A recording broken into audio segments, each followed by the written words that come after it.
Bom dia, igreja. É muito bom receber todos vocês aqui no nosso terceiro culto de Natal. Você que está acompanhando ao longo dos últimos domingos, começamos no último domingo de novembro. Nós estamos aqui celebrando esse momento que para nós que somos cristãos é tão central. E o mês de dezembro ele envolve toda uma ambiência, todo um sentimento. Basta você acessar o seu streaming de TV para você ver uma série de filmes de Natal que a gente vai maratonando e assistindo. Ao mesmo tempo, aquele grupo da família é criado para decidir quem vai levar o quê no dia do Natal. É um ambiente que nos envolve. É um ambiente que nos alegra, que nos contagia. E para nós, enquanto igreja, é muito bom ter vocês aqui. Vocês que são membros da nossa comunidade, vocês que nos visitam. Porque nesse espaço, além de todo esse sentimento que está aí, em borbulhar dentro do seu coração, a gente também celebra a nossa vida que diz respeito à existência da vida de Cristo, que viveu entre nós. Começamos falando lá no final de novembro sobre esse Jesus que havia sido anunciado quando o homem e a mulher caíram, pecaram. Domingo passado o pastor Clauber falou um pouco para nós sobre esse Jesus anunciado pelos profetas, que um dia viria o Messias para nos libertar e nos salvar. E hoje nós vamos continuar. Por isso eu queria convidar você a ficar de pé e celebrar conosco, em alegria, em adoração ao menino que nasceu, ao Deus que encarnou para nos dar vida. Que nós tenhamos um bom domingo, um domingo na presença de Jesus, para honrarmos e glorificarmos o seu nome. Deus abençoe, meus irmãos. Bom dia, igreja. Vamos adorar o nome do Senhor juntos?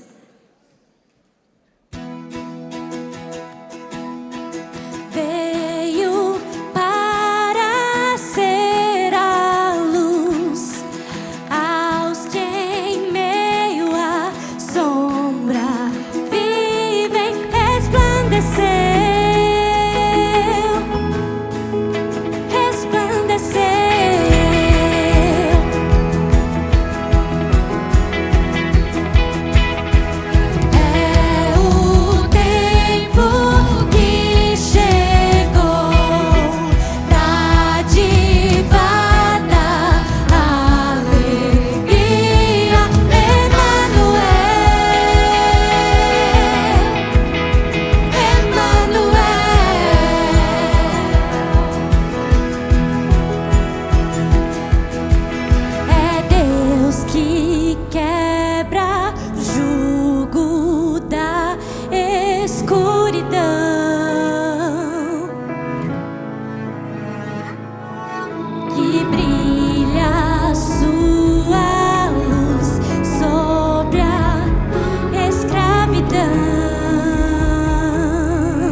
Filho que desceu.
somos um Deus presente.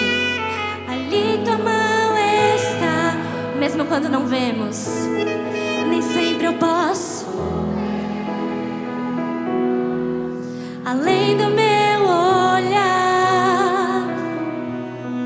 a tua mão está, a tua mão está, a tua mão está.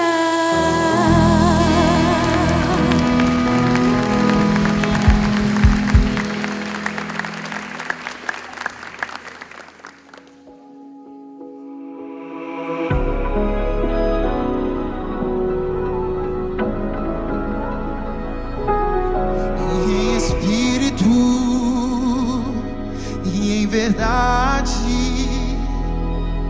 e te adoramos,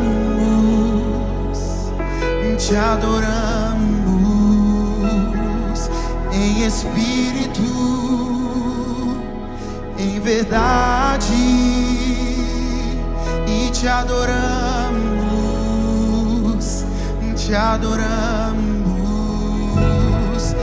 Rei dos reis e Senhor, te entregamos o nosso viver. E Rei dos reis e Senhor, te entregamos o nosso viver.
Todo final de ano nós realizamos aqui na nossa igreja uma campanha de gratidão que parte daquilo que o Senhor coloca no nosso coração enquanto pastores dessa comunidade. Eu, pastor Lucas, pastor Samuel, pastor Clauber.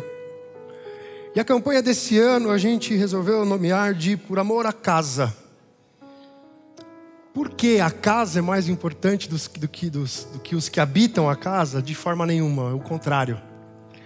Nós entendemos que Deus nos dá espaços para que a partir desses espaços tenhamos a oportunidade de transformar a presença nos espaços em vida.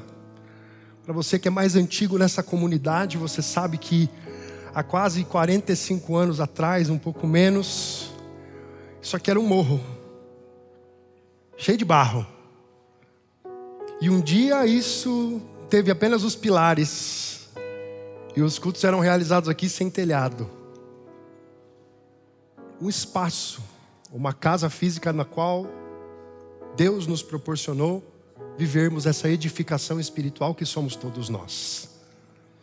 Essa campanha de gratidão é diferente do movimento pessoal que você faz de ofertar a Deus, de realizar ali a sua gratidão. Tanto é que para você realizar as suas ofertas, existe um outro Pix, você recebeu aí no começo aí um encarte, um outro acesso, porque nós estamos aqui fazendo, o pessoal vai colocar aqui no fundo, um acompanhamento para a gente atingir a nossa meta. Gabriel, mas o que isso vai gerar? Nós entendemos que é necessário intervir em alguns espaços da nossa igreja, para que possamos acolher melhor as pessoas. O primeiro deles é essa fachada. A gente quer melhorar o acesso de vocês aqui, colocar uma cruz bem bonita do lado de fora, porque nos últimos tempos o Senhor tem feito com que esse bairro prolifere de pessoas. Você olha ao redor e você vê uma série de prédios subindo. Significa que nós teríamos mais demandas de cuidado, de pastoreio. E os espaços são os lugares nos quais nós fazemos isso. Outra intenção dentro dessa campanha é nós reformarmos a sala 8, que fica aqui embaixo e majoritariamente é usada com ministérios de nova geração. Não só, mas majoritariamente. É aqui que acontecem os cultos dos adolescentes, dos jovens. E nós queremos melhorar esse espaço, principalmente para essa faixa etária tão importante, que tem tantas dificuldades em seguir a Jesus e seguir uma vida firme com o Senhor. E por último, e talvez você sinta isso na pele, diz respeito ao nosso estacionamento. A gente precisa fazer uma terraplanagem daquele lugar, demarcar vagas, para que possamos comportar mais pessoas naquele espaço. É uma luta, você sabe. Dependendo do domingo, é difícil achar um lugar para estacionar, tem que parar longe. E nós acreditamos que com essa reforma, essa preparação, isso dará mais conforto a vocês. Por amor à casa é, em essência, por amor à comunidade. Comunidade do qual vocês fazem parte. Então eu queria desafiar você nesse momento, além da sua oferta, separar uma oferta de generosidade para a nossa campanha de gratidão. Os nossos irmãos estão aqui na frente, vão recolher as ofertas e você pode fazer isso em alegria, com o coração transbordando de gratidão por amor ao Senhor Jesus. Mas eu também queria lembrar daqueles que, por acaso, estejam enfrentando dificuldades no final de ano. O final de ano é um momento de muita alegria para muitas pessoas, mas também é um momento em que muitos perdem o emprego. É um momento em que aperta a condição financeira. É um momento em que talvez você não consiga fazer uma ceia de Natal com a sua família por conta da condição que você vive. Eu queria que nós orássemos por essas pessoas, mas não apenas isso. Para que nós clamássemos, para que o Espírito do Senhor proporcionasse momentos nos quais nós possamos ser socorro para o outro. Que ao longo dessa semana, que é crucial para a preparação para o Natal, a semana que entra, você possa estar atento a qualquer situação que o Senhor colocar diante de você, para que você possa ser socorro e auxílio para as pessoas ao seu redor. Amém, meus irmãos? Eu queria orar com vocês antes da gente recolher as ofertas. Senhor nosso Deus e Pai, nós agradecemos ao Senhor por tudo que o Senhor tem feito. Chegar ao final do ano é olhar para trás e muitas vezes se regozijar com tudo que o Senhor fez. Mas também, dependendo da situação, é olhar para um momento de sensibilidade, delicadeza, de privação. Que o Senhor seja socorro para pessoas que se encontram nessa condição, mas acima de tudo, que o Senhor nos ajude a ser socorro, para que através das nossas atitudes, da expressão de amor, da nossa vida, nós possamos, ó Pai, celebrar a vida, que é o centro de toda a história que o Natal conta. Fica conosco, permita que o nosso coração seja grato, para que possamos honrar e glorificar o Teu santo nome. Em nome de Jesus oramos, amém. Deus abençoe, meus irmãos, façam isso em alegria.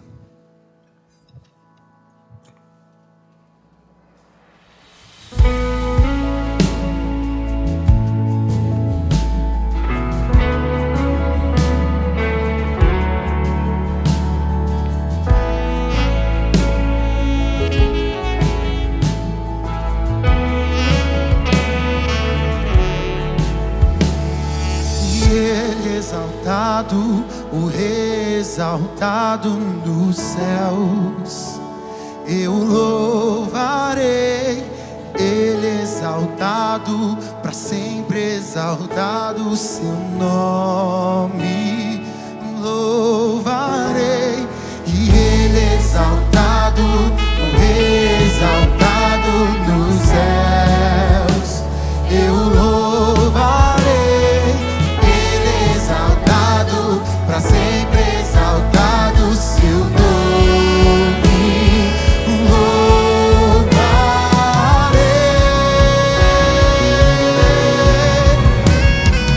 Ele é o Senhor, sua verdade vai sempre reinar. Terra e céus glorificam seu santo.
exaltado, o Rei exaltado, e Ele exaltado, o Rei exaltado, Ele exaltado, o Rei exaltado no céu. Ele exaltado, o Rei exaltado, Ele exaltado, o Rei exaltado no céu.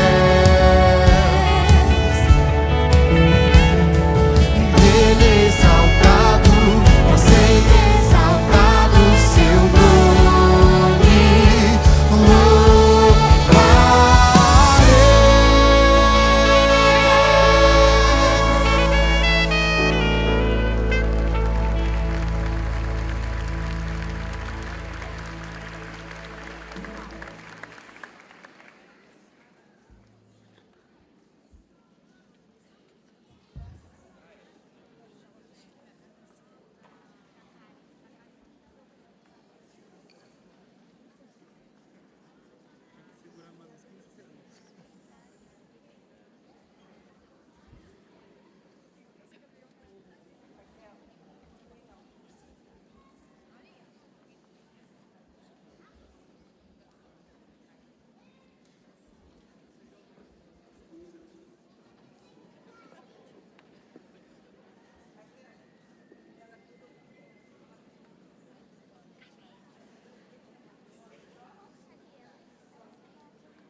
Agora é a terceira canção, né? O barulho da saída. Que muito provavelmente é mais gostoso que as duas primeiras canções que eles cantaram. É a trilha sonora, né? Muito bom saber que as nossas crianças estão sendo bem cuidadas, ensinadas. E aqui a gente faz aqui um agradecimento especial a Zelma que está aqui, Raquel que está desse lado de cá, a Ju que está ali, saindo com as crianças ali no fundo. Eu vou encarnar todo mundo nessas três figuras aqui, mas tem um monte de gente que contribui para a formação espiritual dos seus filhos. Essa galerinha que está fazendo essa bagunça para sair, isso é bom demais. Que você ore pelas nossas crianças, pela nossa igreja. Isso é um sinal de uma igreja saudável. Igreja cheia de criança. Tinha uma quantidade igual a essa no culto da manhã. E soma tudo para você ver só. É um mundaréu de gente, né? Mais de 400 por domingo. Vamos dar uma salva de palmas para esse pessoal que cuida dessa garotada. Amém. E faço aqui um desafio também. Se diante desse mundaréu de criança você sentiu no seu coração o desejo de ajudar, precisamos de pessoas, né, Zelma? Para fazer aqui já o jabá, né? Muito bem, meus irmãos, enquanto as crianças saem, eu queria convidar você a abrir a sua Bíblia no Evangelho segundo escreveu João. João capítulo 1, nós vamos ler dos versículos 1 a 18. João capítulo 1, versículos 1 a 18. Nós estamos comemorando os domingos de Natal desde o final de novembro. Estamos no terceiro domingo de Natal. E hoje a gente começa a se aproximar um pouco mais desse momento histórico no qual Jesus nasceu, o Deus encarnou. E hoje eu queria falar um pouquinho para vocês sobre o que significa tudo isso. João capítulo 1, versículos 1 a 18 diz assim: No princípio era a palavra, e a palavra estava com Deus, e a palavra era Deus. Aquele que é a palavra estava com Deus no princípio. Todas as coisas foram feitas por intermédio dele. Sem ele, nada do que existe teria sido feito. Nele estava a vida, e esta era a luz dos homens. A luz brilha nas trevas, e as trevas não a derrotaram. Surgiu um homem enviado por Deus chamado João. Ele veio como testemunha para testificar acerca da luz, a fim de que por meio de dele todos os homens crescem. Versículo 8. Ele próprio não era a luz, mas veio como testemunha da luz. Estava chegando ao mundo a verdadeira luz que ilumina todos os homens. Aquele que é a palavra estava no mundo, e o mundo foi feito por intermédio dele, mas o mundo não o conheceu. Veio para os que eram seus, mas os seus não receberam. Contudo, aos que receberam, aos que creem no nome, deu-lhes a autoridade de se tornarem filhos de Deus, os quais nasceram não do sangue, nem pela vontade da carne, nem pela vontade de homem algum, mas nasceram de Deus. Aquele que a palavra tornou-se e viveu entre nós, vimos a sua glória, glória como do unigênito vindo do Pai, cheio de graça e de verdade. Versículo 15. João dá testemunho dele e exclama: Este é aquele de quem eu falei. Aquele que vem depois de mim é superior a mim, porque já existia antes de mim. Todos recebemos da sua plenitude graça sobre graça. Pois a lei foi dada por intermédio de Moisés, a graça e a verdade vieram por intermédio de Jesus Cristo. Ninguém jamais viu Deus, mas o Deus unigênito que está junto do Pai tornou-se conhecido. Senhor, obrigado pela tua palavra, pela forma como o Senhor usou o teu servo João para expressar o que o teu Espírito o inspirou a comunicar por meio de palavras. A minha oração é para que o Senhor, nesse momento, prepare o nosso coração, a nossa mente, tornando o solo fértil, para que essa mensagem seja boa semente, cresça, gere raízes e transformação no nosso interior. Nós oramos assim, em nome de Jesus. Amém. Você já parou para pensar qual é a consequência de um símbolo, de uma palavra ou de uma história estar esvaziada de seu sentido original ou de seu significado mais profundo? Quais as consequências disso? Quando palavras, símbolos e história perdem sentido. A consequência natural é que a nossa experiência, de modo geral, é impactada. Deixe-me dar 2 exemplos para vocês entenderem o que eu estou querendo dizer. Final de ano é normal vocês participarem de festas, e às vezes festas com pessoas que nós não conhecemos profundamente. E vamos supor que um casal vai a uma dessas festas, seja do trabalho ou qualquer outro contexto, e aí a esposa trabalha no local e o marido não. No meio dessa festa vai acontecer diversas vezes dessa esposa virar e dizer o seguinte: olha, esse aqui é o fulano, meu marido. Essa declaração por si só não tem muito significado, muita profundidade, nem muita relação experiencial. Agora, e se eu contar para vocês que a palavra marido ou marida, sim, existia e era usado, fazia referência a algo concreto. Na Idade Média, principalmente, as pessoas olhavam como uma videira nascia, se agarrando numa árvore, e davam a esse movimento o nome de marito, marita. Ser marido ou marido, então a palavra é transportada, significava: eu estou profundamente agarrado a outra pessoa, e a minha existência mais profunda depende dela. Vida, integridade, compromisso. Compreender esse significado, a partir de hoje, vai fazer você, ó esposa, quando o seu marido, no meio da maratonar filmes de Natal, começar a envolver o pé dele na sua perna, gelado, você vai falar: isso mesmo, marido, agarrado, é isso. Não chute mais ele. Deixe-me dar uma outra história, um outro exemplo para você entender a questão. Nosso púlpito está repleto de árvores aqui, você está vendo? E talvez alguns de vocês: esse negócio pagão, árvore de Natal, é do mundo. Desde os primórdios da humanidade, existia uma atribuição profunda de significado a árvores desse tipo. Porque as pessoas do passado olhavam, principalmente países nórdicos, olhavam para um lugar cheio de neve, cheio de escuridão, e do nada observavam uma floresta de árvores coníferas como essa, verdinhas, gritando vida. E durante muito tempo na história, olhar para uma árvore como essa era observar o poder da vida nos contextos mais inóspitos da terra. O tempo passa, a cristandade cresce. Os cristãos do final da Idade Média, começo da Idade Moderna, século XV e XVI, olham para esse símbolo e dizem: é isso mesmo. Isso é uma parte da criação no qual Deus usou para gritar: existe vida. E os cristãos desse contexto começaram a cortar essas árvores, começaram a colocar em lugares públicos, e no dia 24 de dezembro contavam a história da salvação, que começava com uma árvore, na qual Adão e Eva comeram o fruto, mas também concluía numa árvore, a árvore da vida. Essa cultura e tradição começou a ganhar corpo na história da humanidade, e as pessoas agora queriam ter árvores como essas dentro das suas casas, porque o simples fato, naquele contexto, de olhar para a árvore, significava um instrumento de adoração, de lembrar da vida, da história da salvação.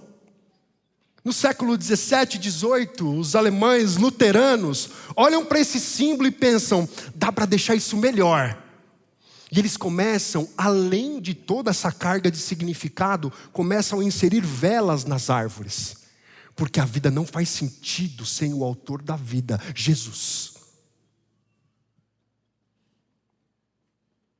O que eu acabei de contar para você vai mudar completamente a sua percepção sobre árvores de Natal. Quando você for montar a sua árvore de Natal, faça desse momento um momento de culto ao Senhor. E digo mais: você que mora em prédio de frente para o outro, quando você vê o seu vizinho com aquela luz piscando, não se ire com ele. Diz: glória a Deus nas alturas, Cristo vive. Porque o pisca-pisca, historicamente, é um símbolo para Jesus, a luz do mundo. Percebe? Quando os símbolos, as histórias e as palavras se desconectam do seu significado, a nossa experiência é empobrecida. Hoje eu queria falar com vocês sobre símbolos, seu significado e como isso muda a nossa história. O apóstolo João, ele está fazendo um movimento de instrução de toda uma sociedade e ensinando o significado das palavras, dos símbolos e das histórias. Para quê, Gabriel? Para demonstrar quem é Jesus e modificar profundamente a experiência de adoração de todo aquele que tivesse contato com o texto. João está nos contando uma história, mas não apenas isso, ele está nos ensinando sobre símbolos. Ele nos apresenta a identidade de Jesus, as consequências de Jesus encarnando na história e qual é o propósito de tudo isso. E a primeira história, o primeiro significado que João nos traz diz respeito à identidade de Cristo. Se você ler os evangelhos, você vai perceber que, diferente do que acontece em Lucas e Mateus, que inauguram o seu texto fazendo uma genealogia histórica de Jesus, Jesus, filho de fulano, ciclano, tal. Mateus e Lucas estão enquadrando Jesus na história. Só que João, ele faz um caminho diferente. Ele tem por intenção fazer uma espécie de genealogia espiritual do Cristo, do Filho. E para isso ele começa dizendo: no princípio era a palavra, e a palavra estava com Deus, e a palavra era Deus. Aquele que a palavra estava com Deus no princípio. O que João está dizendo, olha, vocês precisam se lembrar que antes de existir criação, antes de existir história, antes de existir tempo, Ele era. Ele estava com Deus. Agora, por que era tão importante trazer esse ensinamento ou resgatar esse significado? A audiência de João era uma audiência muito diversa, e entre os grupos que ouviam João, no seu contexto histórico, existiam dois que não tinham compreendido profundamente o significado da palavra. Palavra com P maiúsculo. Em primeiro lugar, os judeus, eles davam muito valor à palavra de Deus. Eles entendiam que a palavra de Deus era a forma de Deus agir na história. Se você ler o Antigo Testamento, você vai perceber que em diversos momentos existe a seguinte declaração: e então a palavra de Deus veio a... E aí vem o nome do profeta. Na criação, Deus fala e as coisas são trazidas à existência. Além disso, os judeus entendiam que essa palavra, que é a ação de Deus na história, é também um texto. A Torá, o Antigo Testamento. Qual é o grande problema e por que João vai construir esse argumento? Porque os judeus olham para a palavra de Deus e a usam para rejeitar o Deus da palavra. Eles não compreenderam o significado profundo da expressão palavra ou verbo, depende da sua tradução, que em grego significa logos. E João então está ensinando a essas pessoas: olha, vocês precisam entender que a palavra é uma pessoa que existia antes da história, antes do tempo, antes da criação vir à tona. Não é um texto em um livro, não é um anúncio pontual na história, é o Deus pré-existente. Só que existia outro grupo, o grupo dos gentios, principalmente formado pelos gregos, que por causa da filosofia do tempo, entendiam que a palavra, verbo, logos, era uma força racional desconectada de Deus. A concepção deles era: existe um Deus, aí ele soltou uma palavra e criou. Aí criou duas dimensões, a criação e o Deus infinito, eterno. E não havia, por parte desses homens, pessoalidade, relacionamento. Para os gentios era difícil compreender que a palavra encarnada é o Deus pré-existente. E é por isso que João faz questão de demonstrar essa verdade. Não dá para observar as Escrituras, a Torá, sem entender que elas são uma indicação para o Senhor Jesus. Não dá para se relacionar com a criação sem entender que ela clama, ela grita, como esses pinheiros gritam vida. Ela grita a assinatura do Criador que fez todas as coisas. João, então, está ressignificando ou reconstruindo na mente desses indivíduos uma identidade de Jesus, para além de um homem, um Deus que existiu antes do tempo. Por isso que ele vai usar a expressão no princípio, antes de tudo. A palavra era, e a palavra estava com Deus, igual em essência, diferente em atividade, mas com o mesmo propósito divino. Para que é importante saber tudo isso? João quer construir uma teoria, uma filosofia, um argumento? Não. O que João está fazendo, ao reconstruir o significado da palavra, é estimular as pessoas que ali estavam a ter uma devoção mais profunda com o Senhor. Quando você conhece realmente quem Jesus é, isso muda a forma como você encara a sua jornada de fé e a sua espiritualidade. O texto continua expressando que, além de um Deus pré-existente, há uma ação, uma essência e uma atividade em Jesus. Versículos 3, olha o que diz, a 5. Todas as coisas foram feitas por intermédio dele, sem ele nada do que existe teria sido feito. Nele estava a vida, e esta era a luz dos homens. A luz brilha nas trevas, e as trevas não a derrotam. João está fazendo um paralelo aqui com Gênesis capítulo 1. E se você olhar o texto de Gênesis capítulo 1, você vai perceber que todo desdobramento de vida começa com uma expressão. Qual é? E Deus disse, haja luz.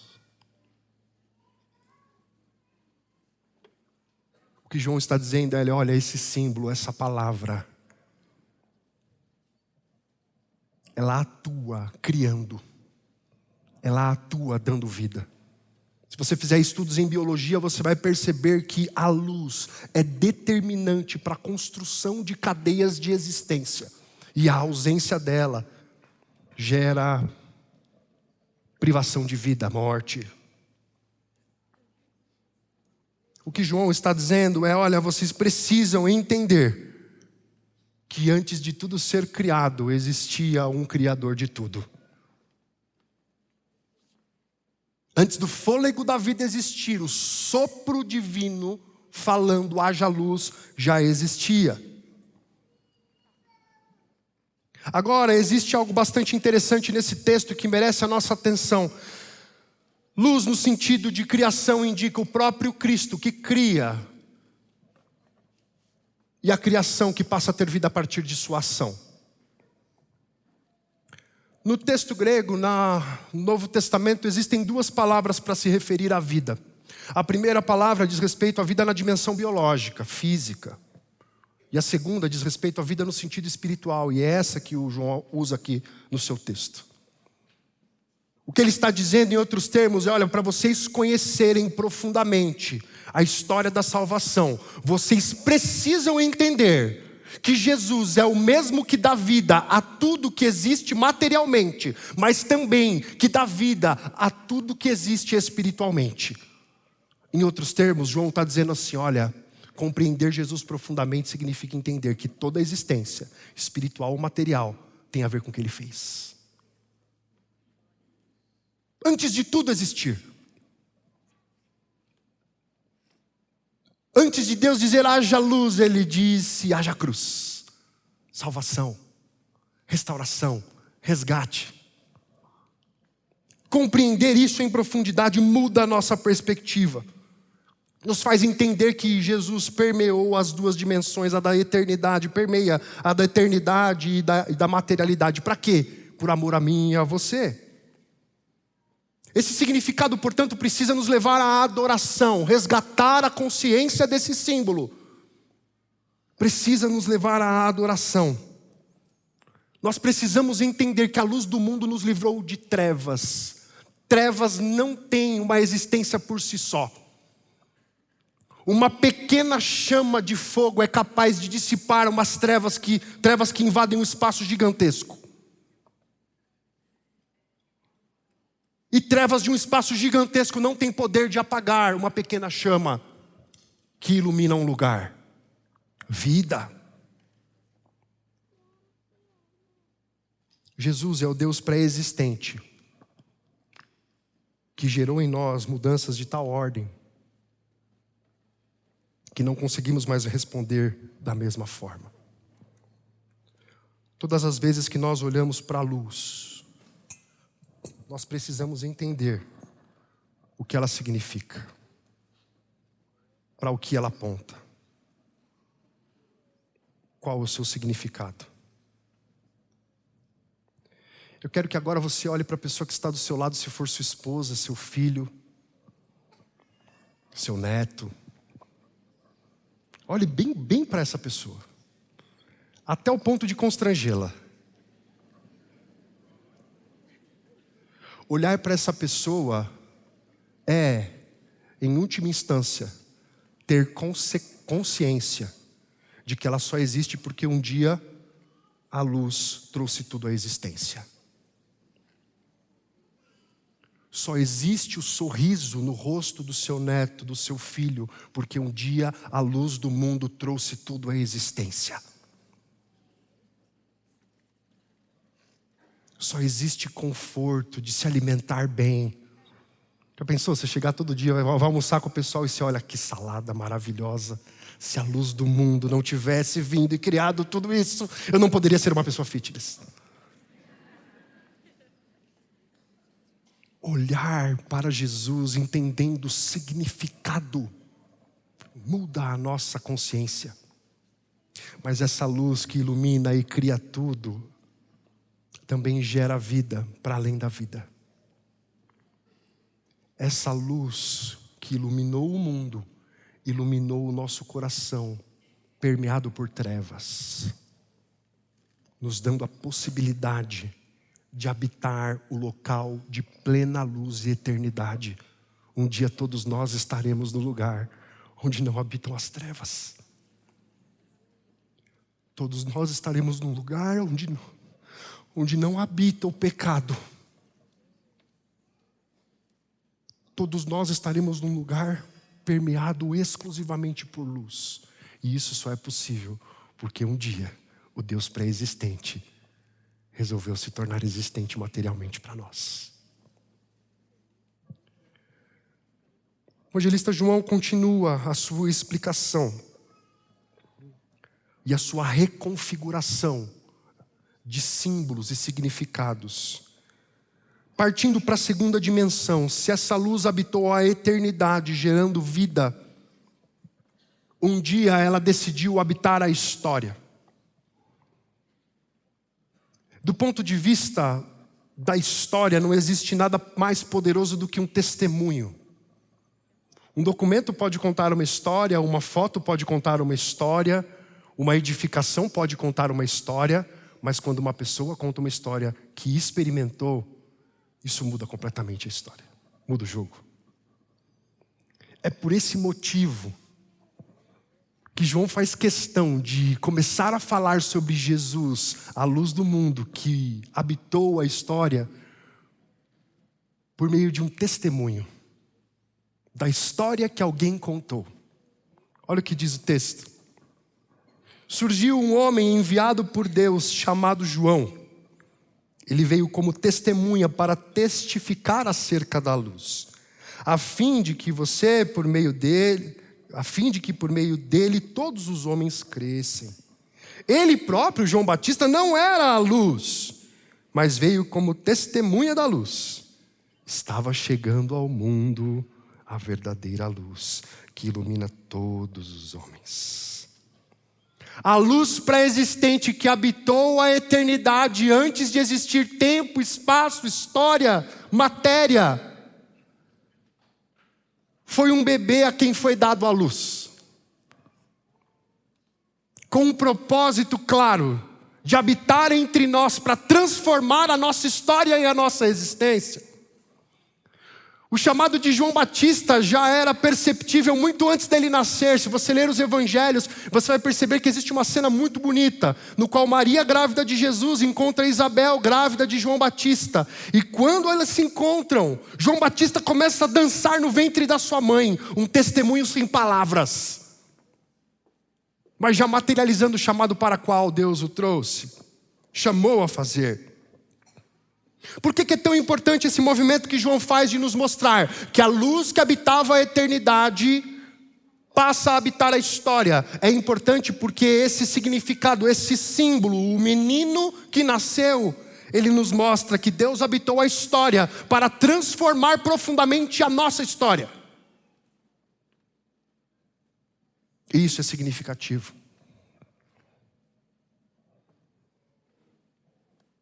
É impossível nós sermos cortados pela salvação e não nos tornarmos testemunhas dessa história repleta de significado.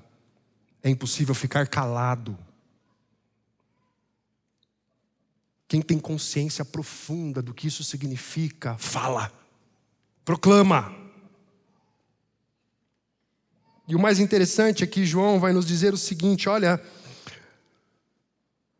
João Batista era apenas o mensageiro, não a mensagem. Se o que ele diz é brilhante, é porque ele reflete uma luz que não vem dele.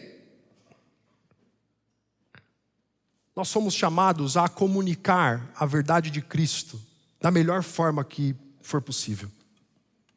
Às vezes eu encontro e atendo pessoas que dizem, nossa, mas eu acho tão difícil falar sobre esse tema da Bíblia com alguém, porque eu tenho tanta dificuldade. A mensagem sempre será mais excelente do que o mensageiro. Se nós, pastores, formos escolher temas que forem fortalezas para nós, a gente vai resumir a 3 segundos de mensagem. O que João está dizendo é, olha, a mensagem, a proclamação precisa estar nos nossos lábios. Porque ela é quem transforma. Não é o meu poder de oratória, não é a minha capacidade de argumentação, não são as técnicas de comunicação que eu uso. O que transforma é a mensagem. Jesus, a luz do mundo, um dia se fez carne, habitou entre nós, viveu, morreu e ressuscitou, para que eu e você tivéssemos vida e vida em abundância. É simples. É simples. O problema é que às vezes a gente acha que a gente é a luz. Tem uma música da Katy Perry chamada Firework, já ouviram? Diz assim a canção: você só tem que acender a luz, não vou fazer em inglês, tá? E deixá-la brilhar. Simplesmente domine a noite, ilumine a noite como o 4 de julho. Porque, baby, você é como um fogo de artifício. Não, você não é um fogo de artifício. Você não tem luz própria. Você é chamado para refletir a luz do mundo. Ah, Gabriel, mas como é que fica aquele texto que diz que nós somos sal da terra e luz do mundo? É a mesma mensagem. Só consegue refletir a luz do mundo aqueles que foram transformados. Nós passamos então a refletir uma luz que não é nossa, mas uma luz que atravessou e mudou a nossa história.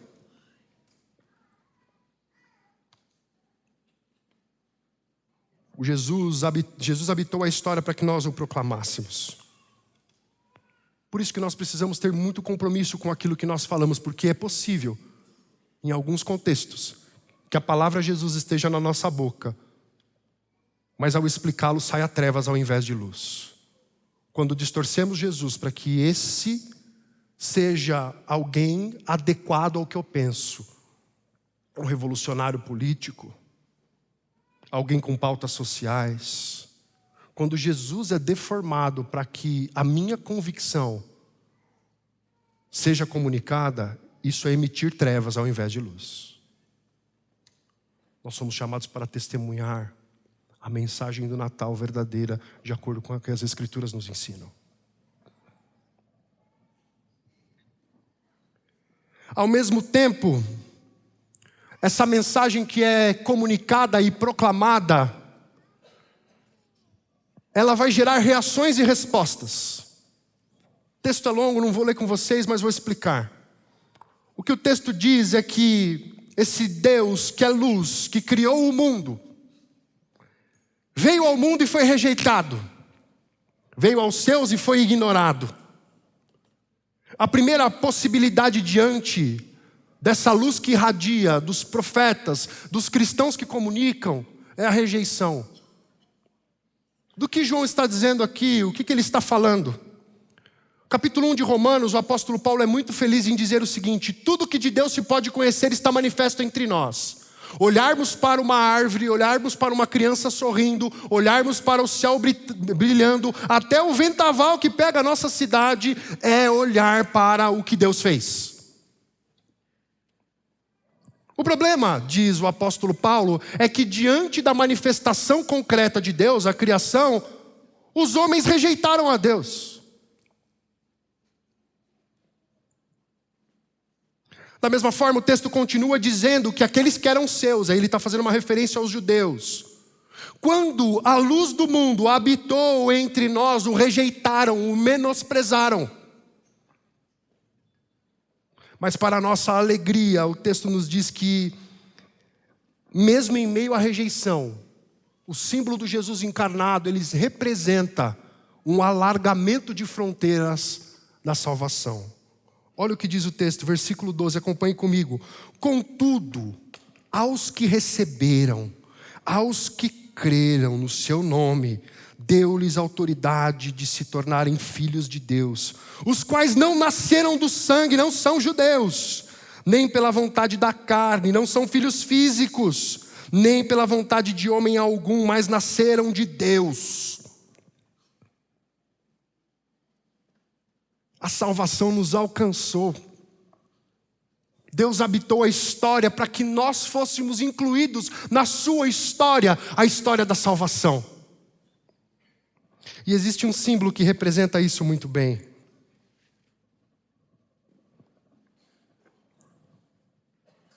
Jesus veio ao mundo uma manjedoura. E isso, do ponto de vista simbólico, é poderoso, porque isso manifesta esse objeto, a rejeição.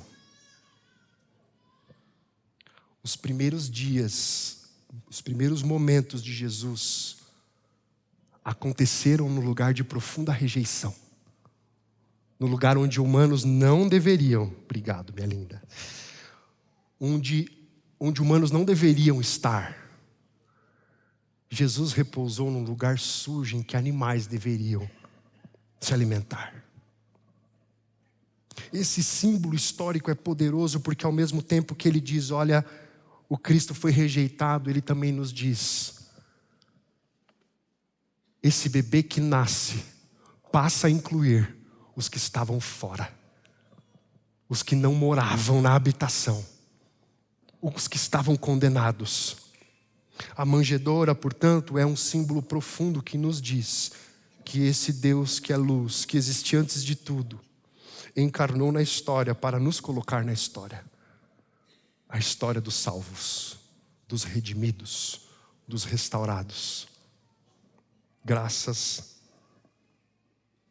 ao nascimento de uma criança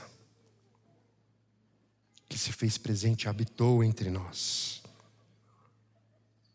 A manjedoura é, portanto, o símbolo que representa Deus alcançando os que estavam do lado de fora.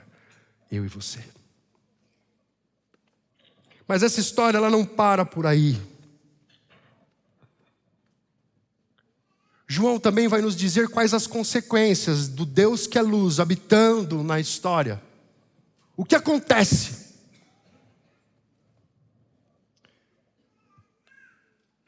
Versículo 14. Aquele que é a palavra tornou-se carne e viveu entre nós. Vimos a sua glória, a glória como unigênito vindo do Pai, cheio de graça e de verdade. São apenas 2 linhas, 3, dependendo da sua versão aí na Bíblia, mas profundo em significado. Os leitores de João, a sua audiência no primeiro século, entenderam profundamente cada palavra que João estava dizendo aqui e o seu profundo significado. A minha versão traduz aqui que a palavra se tornou carne e viveu entre nós. Algumas outras versões vão dizer que Jesus se tornou o verbo e habitou entre os homens. O que isso quer dizer e por que isso é tão importante? A palavra que João usa aqui, se fosse ser traduzida literalmente, o que não faria nenhum sentido para nós, é a palavra tabernaculou. Armou tenda. João está dizendo literalmente, o Deus pré-existente, luz do mundo, habitou a história e se fez presente entre nós. Tá, Gabriel, mas qual é o significado disso e por que isso é tão profundo? João está remetendo os seus leitores a um símbolo muito poderoso no Antigo Testamento.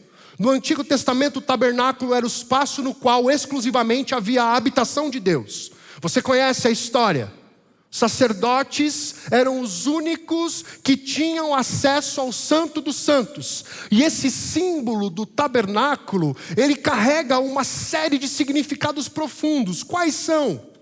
O primeiro deles, o reconhecimento de culpa. Porque o templo existia para que o povo sacrificasse os animais em favor dos seus pecados.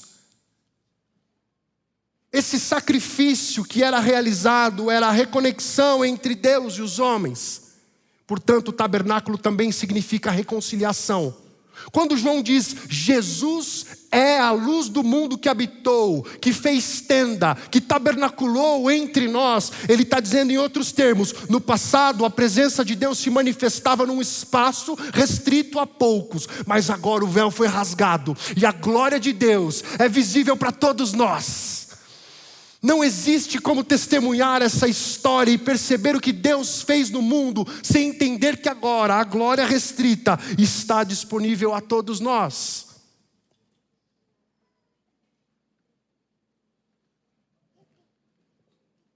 Isso é graça de Deus. O Antigo Testamento dizia que as pessoas que entravam no Santo dos Santos sem estarem puros morriam ali, por isso tinha uma cordinha amarrada que puxava o corpo. Mas agora esse lugar está disponível a todos nós. Isso é graça. Isso é uma consequência da encarnação do Filho na história. Mas não para por aí. O texto continua dizendo que Jesus é a plenitude, versículo 16. Todos recebemos sua plenitude e graça sobre graça. Lembrando, João está falando muito com o público judeu. E o significado do que ele diz é profundo para esse público. No final do texto, João está dizendo o seguinte, olha, vocês entenderam? Jesus é o tabernáculo, a glória de Deus agora está entre os homens e disponível a todos. Mas não apenas isso. Jesus é também a plenitude. Graça sobre graça. O que significa isso? Você vê que na continuação do texto, João fala sobre as leis de Moisés. E vão colocar Jesus como se fosse a superação disso. Não anulação. Como assim, Gabriel? Me explique isso. No passado, Deus resgatou o povo da escravidão do Egito e fez desse povo o seu povo. E como uma forma graciosa de dar a eles, olha, existe uma possibilidade de vocês serem mais parecidos comigo. Deus deu ao povo 613 leis que expressavam para esses homens e mulheres o seu caráter. Só que ninguém conseguiu cumprir as 613 leis. É graça, mas não é plena. Ajuda a alinhar o caminho, mas não possibilita a experiência da plenitude. O que João está dizendo em outros termos é, olha, pela lei ninguém vai conseguir se restaurar, ser redimido. Mas Jesus é a graça sobre graça. A plenitude do plano da salvação está encarnado no Filho que se fez carne. E isso muda tudo. Muda a nossa consciência, a gente começa a entender que salvação não tem a ver com o que eu faço, mas tem a ver com o que Cristo fez através da minha vida. Não tem pedágio, tem sangue.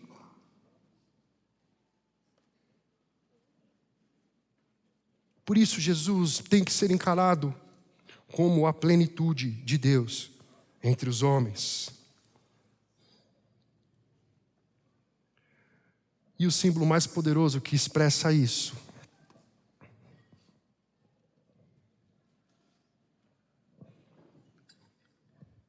é a cruz.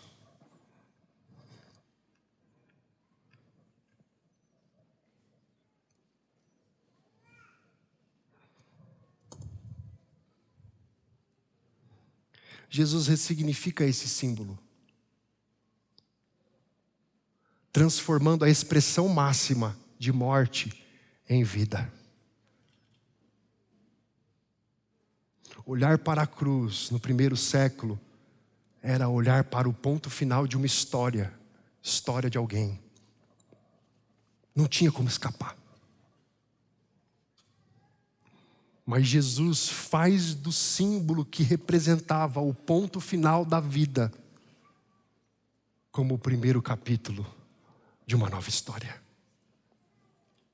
O primeiro capítulo de uma nova história que diz respeito a mim e a você. Olhar para a cruz deveria ser para nós como olhar para o espelho. Esse é o lugar que nós merecíamos estar, porque nós temos culpa.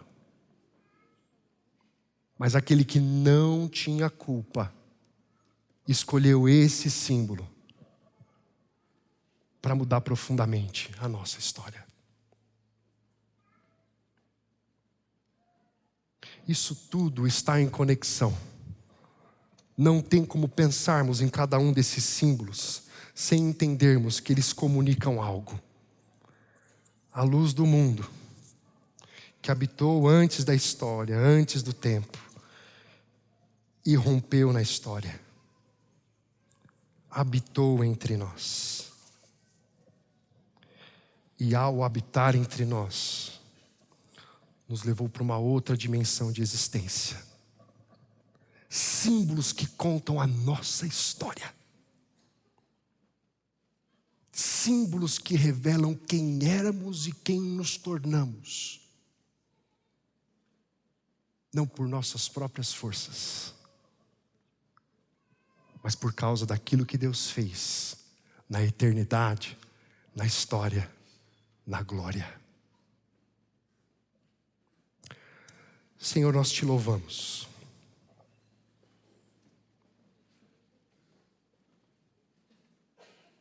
Te louvamos porque um dia o Senhor nasceu.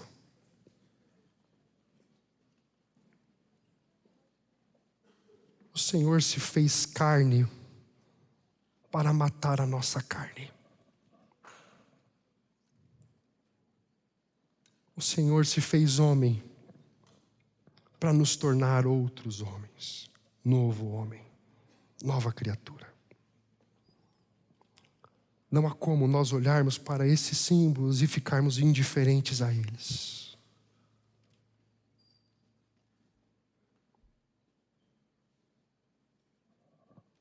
Que compreender isso transforme a nossa espiritualidade. Que o Natal não seja mais um check na lista de coisas a fazer, mas que seja uma experiência pessoal de transformação. Uma experiência que nos faz entender a grandiosidade do que o Senhor fez antes de tudo existir,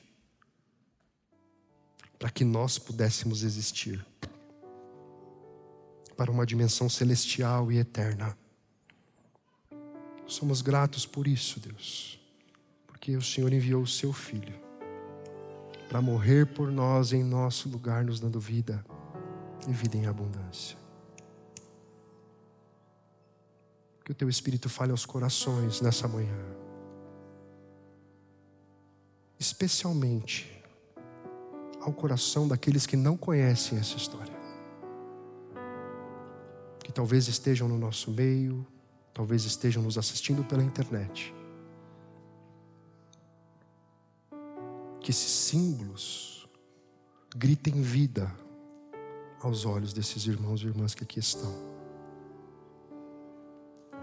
Nos ajude, Pai, a vivermos a mensagem do Natal com integridade e profundidade, para a honra e glória do teu santo nome. Oramos assim. Amém.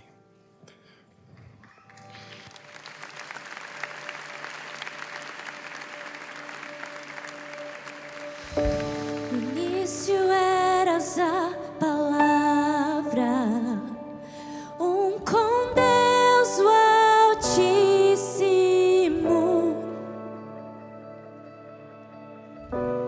O mistério aniversário de tua glória, Cristo em ti se revelou.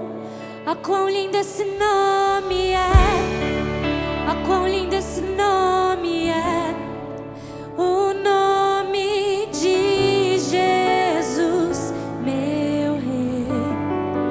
Ah, quão lindo esse nome é, maior que tudo Ele é. Ah, quão lindo esse nome é, o nome de Jesus.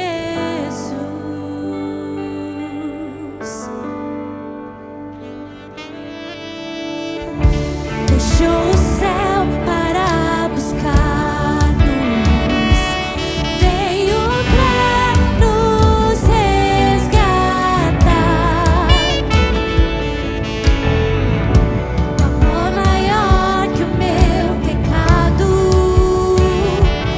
nada vai nos separar. Ah, quão maravilhoso é, ah, quão maravilhoso é o nome de Jesus, meu Rei. Ah, quão maravilhoso é, maior que tudo Ele é.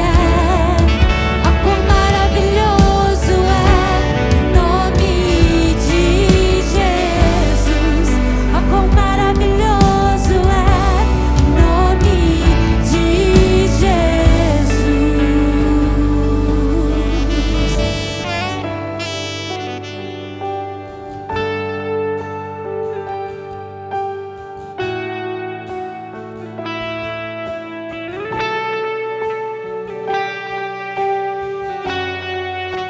A morte venceste, o véu tu rompeste, a tumba vazia agora está. O céu te adora, proclama tua glória, pois ressuscitaste e vivo estás. És invencível,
Santo és, Senhor. Santo és, digno de honra, de glória e de louvor. Nós adoramos o teu santo nome. Reconhecemos a tua grandeza. Reconhecemos o teu feito nas nossas vidas. A gente não pode terminar uma manhã como essa sem fazer uma convocação para qualquer pessoa que esteja no nosso meio e ouvindo essa história, entendendo essa história, quer responder a ela. Se essa história fez sentido para você, eu queria convidar você a vir aqui à frente. É a sua história, não é a história de ninguém que está do seu lado, ninguém que está atrás de você, é a sua história. Nós queremos conhecer. Se você se encontra nessa condição, vem aqui. Vem aqui que nós vamos orar por você. Nós queremos caminhar com você. Nós queremos conhecer você. Para que essa história que marcou a nossa história também comece a fazer parte da sua história. Não tenha vergonha. Você pode fechar seu olho nesse momento, todo mundo. Se você se encontra nessa condição, venha para cá. Não tem ninguém olhando para você. Nós queremos orar com você. Nós queremos ajudar você a compreender com mais profundidade o que significa essa história. Qual é a consequência dessa história para a sua vida? Amém pela sua vida, minha irmã. Amém pela sua vida. Essa é a história que muda a história, que transforma realidades de trevas, que transforma situações, amém, pela vida de vocês, meus irmãos. Situações que nós não compreendemos. Não existe lugar escuro no qual você esteja inserido que Jesus não possa ser a luz. Não existe dinâmica de vida na qual Deus não possa transformar. Amém pela vida de vocês. Vou pedir para os presbíteros da nossa igreja virem até aqui à frente. Chamo mais uma vez, se você se encontra nessa condição de ouvindo essa história, querer responder a ela, nós queremos conhecer você, para que a partir de hoje uma nova história comece. Isso é uma resposta àquilo que Deus disse ao seu coração nessa manhã. É uma resposta ao que o Senhor está fazendo, na reflexão que você está fazendo aí no seu lugar, sobre a sua história. Sua história de morte pode ser transformada numa história de vida. Sua história de trevas pode ser transformada numa história de luz.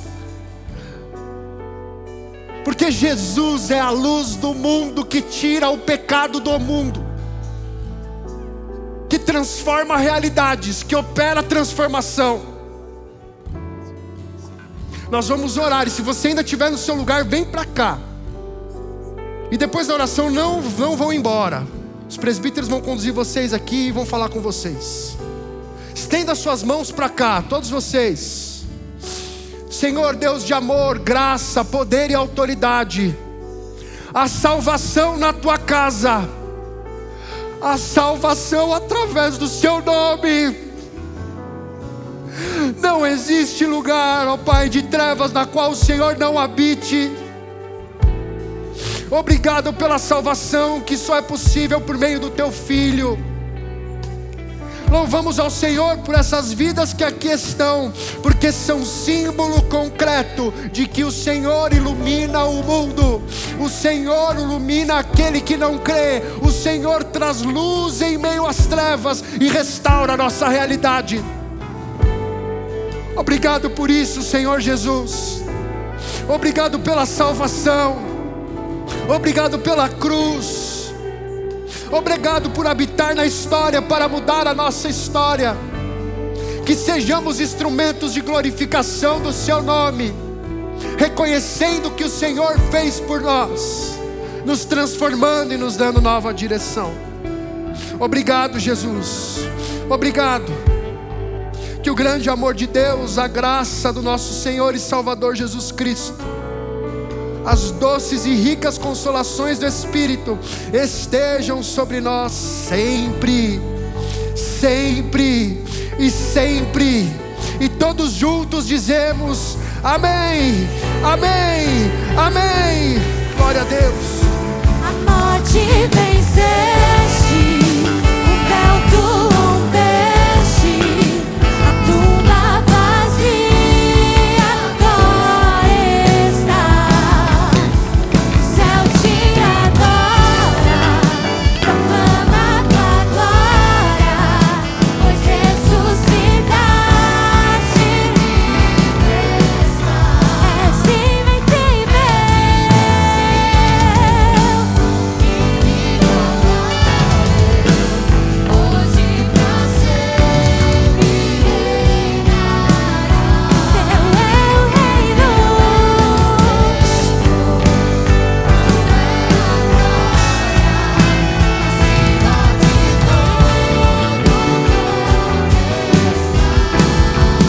poderoso esse nome é, poderoso esse nome é, o nome de Jesus, meu Deus. Poderoso esse nome é, mais forte que tudo é. Poderoso esse nome é, o nome de Jesus.